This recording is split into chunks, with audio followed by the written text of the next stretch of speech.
This is a reading of the essay for Europeans Interact with American Indians. More than 10,000 years ago, when sea levels were much lower than they are today, hunters migrated across a land bridge from Northeast Asia into Alaska. Over thousands of years, they steadily spread out across the continent of North America and beyond. In the process, these Native Americans, or American Indians, split into different groups with their own local cultures and traditions. They did not completely lose touch with one another, however. They made contact through complex trade networks stretching across the continent. Scholars estimate that by the time of the first European contact in 1492, from 1 million to more than 7 million American Indians lived in North America. European settlers interacted with the continent's native peoples in different ways. The Spanish ruled the Indians as a conquered people, forcing many to work on large agricultural estates. The French developed a fairly friendly relationship with the Indians. The English approach to the Indians fell somewhere in between. After 1600, the Spanish related to their Indian subjects in the Southwest mainly through missionaries who worked to convert the native peoples to Catholicism. The history of French and English interaction with American Indians is more complex. It can be examined in terms of trade, alliances, and warfare. Trade. From the beginning, the focus of the French relationship with American Indians was trade. The French wanted the beaver pelts the Indians were so skilled at procuring. French traders sent shiploads of beaver furs to France, where hat makers turned them into sturdy, waterproof felt hats that were in great demand among fashionable men and women in Europe. In return for the pelts, traders gave the Indians such items as copper pots, glass beads, blankets, and iron tools. True to native custom, many of these traders married Indian women and blended into their tribal culture. They and their children often served as go-betweens, connecting the two cultures and smoothing over differences. As a result, the French developed a fairly friendly relationship with many Indian culture groups or tribes throughout northern and western America. Native peoples also adopted aspects of French culture. For example, French missionaries converted many Indians to Catholicism. English settlers, too, saw the value of beaver pelts and began establishing a trading relationship with Indian tribes in New England and in the middle colonies. In the South, colonists grew rich trading for deer skins, which could be made into clothing, leather gloves, and moccasins. Like the French, some English traders and other colonists also married Indians. In general, however, the English preferred to keep some distance between the two cultures. By the mid-1700s, New York had become the center of the English fur trade. South Carolina and Georgia came to dominate the deerskin trade. Yet it was the Indians who were really in charge. By controlling the Appalachians and the territory to the west, groups such as the Iroquois in the north and the Cherokee and Chickasaw in the south held the key to the main sources of beaver and deer in the English colonies. Alliances. Without Indian cooperation, Europeans could not have carried on the lucrative trade in furs and skins. This need for partnership led the French and English to make alliances with the Indians. The French acted first, beginning around 1600. They allied themselves with several tribes, from the Abenaki in the east to the Huron near the Great Lakes. Later, French traders expanded their territory, making alliances with Indian groups even farther west, and also south along the Mississippi River. In the 1660s, the English formed an alliance with the powerful Iroquois.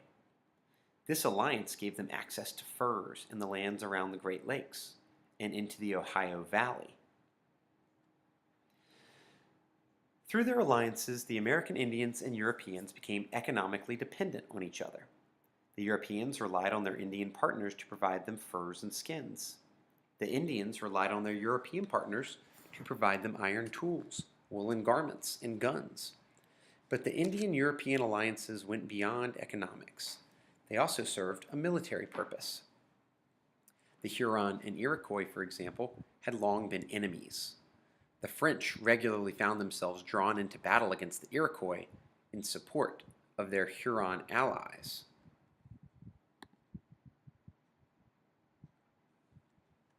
Warfare. The Europeans also took advantage of their Indian allies' fighting ability. France and England were not just competitors for furs, they were bitter rivals for power throughout the world. Starting in the late 1600s, they fought a series of wars in Europe that extended into their colonies. In North America, the goal of both French and British was to take control of the continent. The French relied on their Indian allies in this struggle. They fought together against the British in the French and Indian War. In 1763, however, Great Britain defeated them. Early in the colonial period, other violent conflicts pitted Indians against English colonists. The competition for land was the main source of friction that led to violence. Powerful Indian tribes controlled access to beaver and deer in the interior of the continent.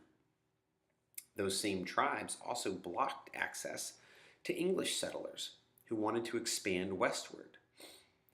These Indians feared being swamped by the westward migration of English settlers. In King Philip's War, New England Indians fought to preserve their land and way of life. They destroyed a dozen frontier settlements and killed hundreds of colonists.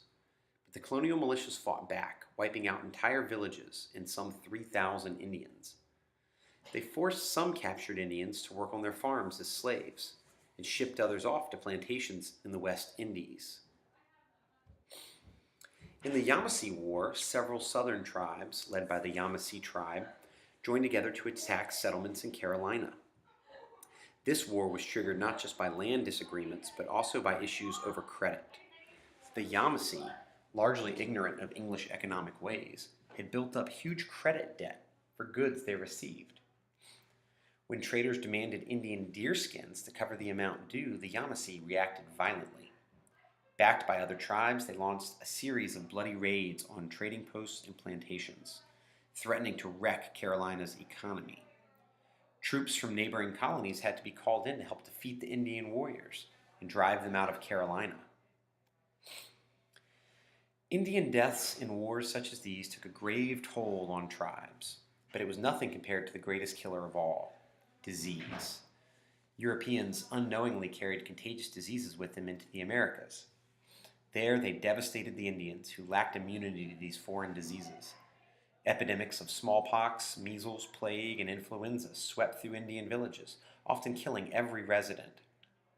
These deadly diseases wiped out native populations in nearly every section of North America, leaving the Indians less able to resist the Europeans.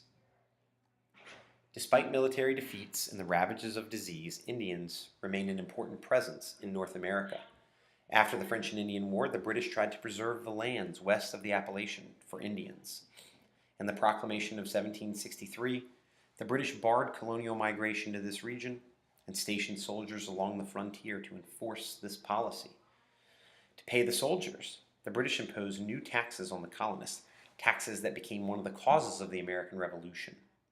Not surprisingly, most Indians supported the British in this war against the colonists. But with the British defeat in 1783, American pioneers, eager for land, pushed westward into what had been Indian country.